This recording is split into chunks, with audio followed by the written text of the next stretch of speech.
Langkah Indonesia melaju ke putaran final Piala Asia U23 2024 tentunya akan ditentukan malam ini melalui laga melawan Turkmenistan. Lalu bagaimana peluang timnas untuk lolos? Sudah bergabung bersama kami ada Roni Pangemanan, pengamat sepak bola. Halo, selamat sore Bung Roni, apa kabar?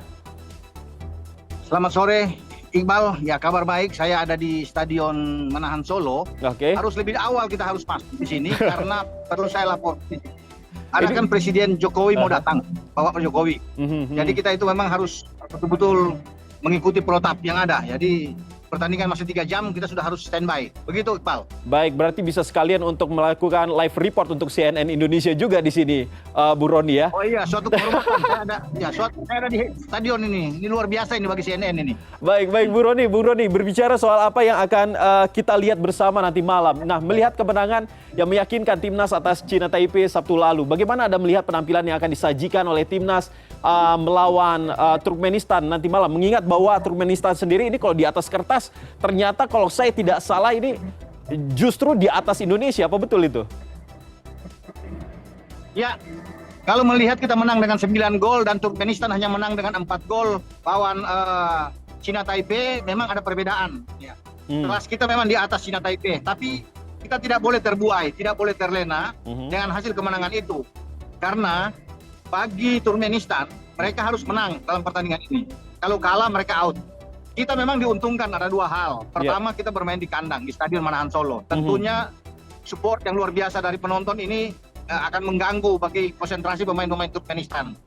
Kedua, kita diuntungkan juga dengan hanya butuh hasil imbang untuk lolos. Karena secara agregat gol, kita lebih bagus, ya. Lebih 5 gol dibandingkan dengan Turkmenistan. Namun tidak boleh menganggap enteng lawannya. Harus fokus dalam pertandingan ini. Jadi kita tidak boleh buang-buang peluang juga. Karena salah satu masalah pemain-pemain kita saat menang melawan China Taipei kemarin banyak membuang-buang peluang. Artinya finishing touch dari pemain-pemain kita yang harus tetap ditingkatkan.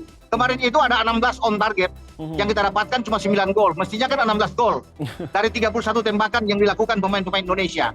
Jangan terulang lagi melawan Turkmenistan. Pasti Turkmenistan belajar. Mereka nonton semua kemarin. Ketika kita menang melawan China Taipei, dan mereka tahu di mana letak kekuatan kita, kelemahan kita, pasti mereka akan pelajari. Terutama pelatih mereka, Ahmed, yang sudah mengatakan dia sangat salut dengan STY. Namun mereka sekarang harus bisa menang melawan pasukan STY, tidak ada pilihan lain. Jadi mereka akan bermain terbuka, mereka akan habis-habisan melawan Indonesia. Begitu Iqbal.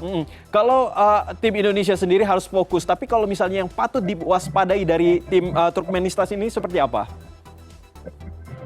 Ya, kalau perlu diwaspadai, kalau melihat mereka punya pemain yang mencetak 3 gol ke gawang China Taipei, ya Samamet, ya, Kidirov. Nah, ini pemain yang berbahaya, punya skill, punya kemampuan yang luar biasa.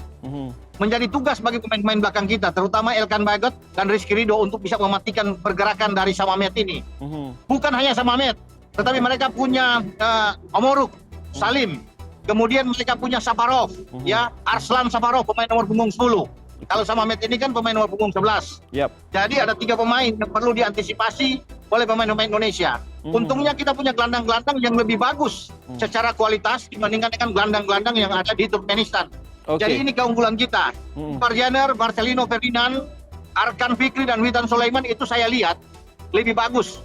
Yang kalau melihat membandingkan dengan pertandingan antara Turkmenistan lawan China Taipei dan kita melawan China Taipei, ini kita bagus dibandingkan dengan mereka. Namun keunggulan ini tidak boleh kita anggap sekali lagi anggap remeh. Tetap harus fokus pemain kita. Apakah ini artinya Bung Roni bahwa nantinya Sintayong ini akan menggunakan formasi yang sama seperti menghadapi saat melawan China Taipei pada beberapa hari yang lalu? Ya, itu yang menjadi kita agak berpikir di sini. Apakah the winning team dari Sintayong melawan China Taipei akan dipertahankan? Atau ada perubahan atau rotasi? Karena biasanya Sintayong itu dari satu pertandingan ke pertandingan kedua atau pertandingan ketiga nantinya, ini kan cuma 2 pertandingan, selalu ada perubahan-perubahan 1-2 pemain. Tapi menurut saya, Iqbal, lebih bagus di babak pertama pertahankan the winning team melawan China Taipei. Artinya bagus, Hernando Ari di bawah Mistar, di kanan Rio Fahmi, di kiri ada Pratama Arhan, Elkan Bagot sama Rizky Ridho, 2 bek tengah. Kemudian ada 4 gelandang, Witan di kanan, Marcelino ada di kiri, Arkan Fikri bersama dengan Ivar Jenner. 2 pemain depan kita itu Sananta Ramadan akan bermain dengan Rafael Struijk. Itu komposisi terbaik sebelum ada pergantian pemain di babak kedua yang harus dilakukan oleh STY. Tapi kalau harus berubah, saya pikir itu kan semua ada otoritas ada di STY kalau dia ingin berubah 1-2 pemain. Saya pikir itu, Iqbal.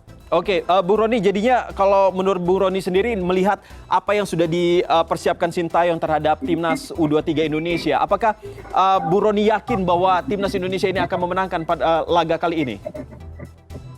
Iya, kemarin mereka latihan di Sriwedari ya, 18.25 mereka latihan dan ada sistem organisasi yang dilakukan oleh STY. Saya pikir kalau kita menang, saya yakin di atas kertas kita akan menang. Tapi sekali lagi, anak-anak tetap harus fokus bermain. Kita bermain normal aja, menikmati permainan. Jangan banyak membuat kesalahan-kesalahan. Sifat egois dari pemain harus dibuang. Jangan terlalu egois bermain untuk menunjukkan bahwa saya hebat. Harus bisa bermain sebagai sebuah tim. Kalau kita bermain seperti ini, kita bisa menang di atas 2 gol. Saya yakin melawan Turkmenistan. Asalkan bermain dengan baik. Secara tim bermain dengan bagus terutama dalam permainan passing-passing kita. Ya, harus baik. Jangan salah-salah passing lagi. Tapi saya pikir ya, kalau bicara soal pemain-pemain kita dibandingkan dengan Turkmenistan, kita bisa atasi mereka. Ya, karena STY juga kemarin mengatakan bahwa mereka bisa menjadi juara grup dan lolos ke Qatar tahun depan. Jadi ada rasa optimis dari STY dengan tim asuhan dia bahwa mereka bisa menang melawan Turkmenistan. Begitu, Iqbal. Optimis dari Bung Ropan sendiri kenapa hanya 2 gol bukan 9 gol seperti waktu melawan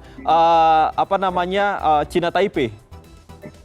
Apa penyebabnya? Ya, kalau melihat kan kita ini bermain dalam posisi yang lagi bagus unggul. Tidak perlu terlalu banyak gol.